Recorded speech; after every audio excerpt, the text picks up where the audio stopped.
Welcome to our channel. Firstly అందరికి thank you so much. నిజంగా మీరు వినాయక చవితి సిరీస్ కి ఇచ్చిన రెస్పాన్స్ అయితే నిజంగా నెక్స్ట్ లెవెల్ ఉంది. నాకైతే లిటరల్ గా మాటలు లేవు ఈ రీచ్ చూసి. ఛానల్ స్టార్ట్ చేసిన ఫ్యూ డేస్ కి మానిటైజ్ అయిపోయింది. అంటే చూసుకోండి ఎంత రీచ్ వచ్చిందో. నిజంగా ప్రతి ఒక్కరికి thank you so much support చేసినందుకు. ఇంకా అలానే సపోర్ట్ చేయండి, ఇంకా చాలా మంచి వీడియోస్ చేస్తా. ఇంకా ఈ వీడియోకి వస్తే మన నిమజ్జనం ఎలా జరిగిందో మొత్తం ఈ వీడియోలో పెట్టా, లాస్ట్ వరకు చూడండి. ఇంకా ఎవరైనా మన ఛానల్ సబ్స్క్రైబ్ చేసుకోకుండా ఉంటే సబ్స్క్రైబ్ చేసుకుని చూసేయండి. నిమజ్జనం రోజు ఈవినింగ్ మా కుర్రోళ్ళంతా వచ్చాక మా ఊరు అమ్మవారి భక్తురాలమ్మని తీసుకొచ్చాం. ఎందుకంటే మాకు తెలిసి తెలియక ఈ వినాయక చవితిలో చాలా తప్పులు చేసి ఉంటాము. అలాగే మేమంతా మళ్ళీ నెక్స్ట్ ఇయర్ కూడా ఇలానే వినాయక చవితి చేసుకోవాలని, చేసిన తప్పులని క్షమించమని ఆ దేవుడికి దండం పెట్టించాం. ఇంకా లేట్ చేయకుండా మా వినాయకుని వెహికల్ ఎక్కించి హారతిచ్చి కొబ్బరికాయ కొట్టేసి ఆ వినాయకుడు ఊరేగింపు స్టార్ట్ చేసాం. ఇంకా స్టార్ట్ చేయడమే లేటు, మా కుర్రోళ్ళు మాత్రం ఎక్కడా తగ్గలేదు. ఫస్ట్ నుంచి లాస్ట్ వరకు డాన్స్ కుమ్మేశారు. మా లక్ష్మణ్ గడు అయితే సిగ్గుసారం అన్ని వదిలేసి లేడీ గెటప్ వేసుకున్నాడు. వేసుకోవడం ఒక ఎత్తు అయితే ఊరందరి ముందు డాన్స్ చేయడం ఇంకా పొరపాటు. మా వినాయకుడి నిమజ్జనానికి అయితే మేము చిలకల్ని తీసుకురాలేదు. ఎందుకంటే ఒకవేళ తీసుకొచ్చినా సరే ఆ రోజు నైట్ కి డాన్స్ బాగానే చేసి ఎంజాయ్ చేస్తాము. కానీ మళ్ళీ నెక్స్ట్ రోజు మార్నింగ్ లేచి అందరికి మొహం చూపెట్టుకోవాలంటే బాగోదు కదా. అందుకని మా కుర్రోళ్ళు లేడీ గెటప్ వేసుకుని డాన్స్ దంచేశారు.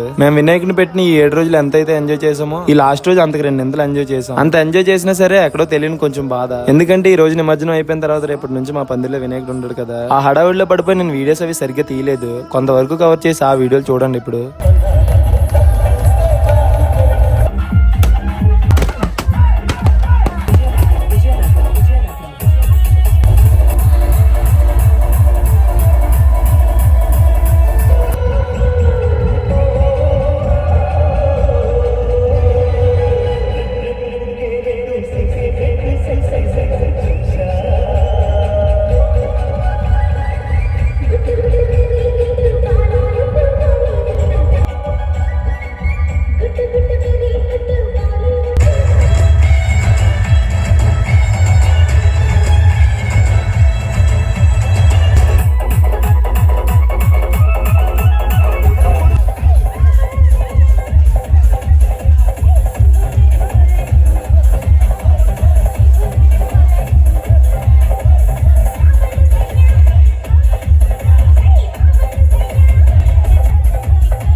మా చిన్న డాడీ మమ్మీ అయితే డాన్స్ కుమ్మేశారు.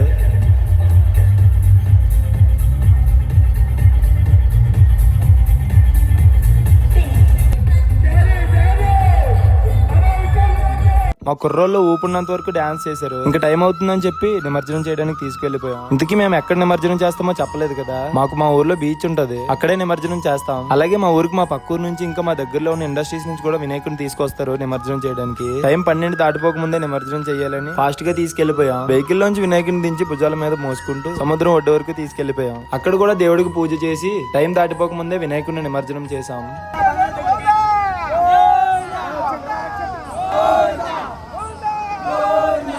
ఇంతటితో ఈ వినాయక చవితి సిరీస్ అయితే కంప్లీట్ అయిపోయింది. అందరూ ఏం అడుగుతున్నారంటే ఈ వినాయక చవితి అయిపోయింది కదా, ఇంక నెక్స్ట్ ఏ వీడియోస్ చేస్తావు నువ్వు అని అడుగుతున్నారు. ముందు చెప్పినట్టే డైలీ వ్లాగ్స్ ఇంకా ఫన్నీ వీడియోసే కాకుండా ఇంకా కొత్తగా ఏమైనా చేద్దాం అనుకుంటున్నాను. అదేంటనేది ఇంకా కొన్ని రోజుల్లో చెప్తాను. అంతవరకు మన ఛానల్ ఫాలో చేసుకుని సబ్స్క్రైబ్ చేసుకోండి.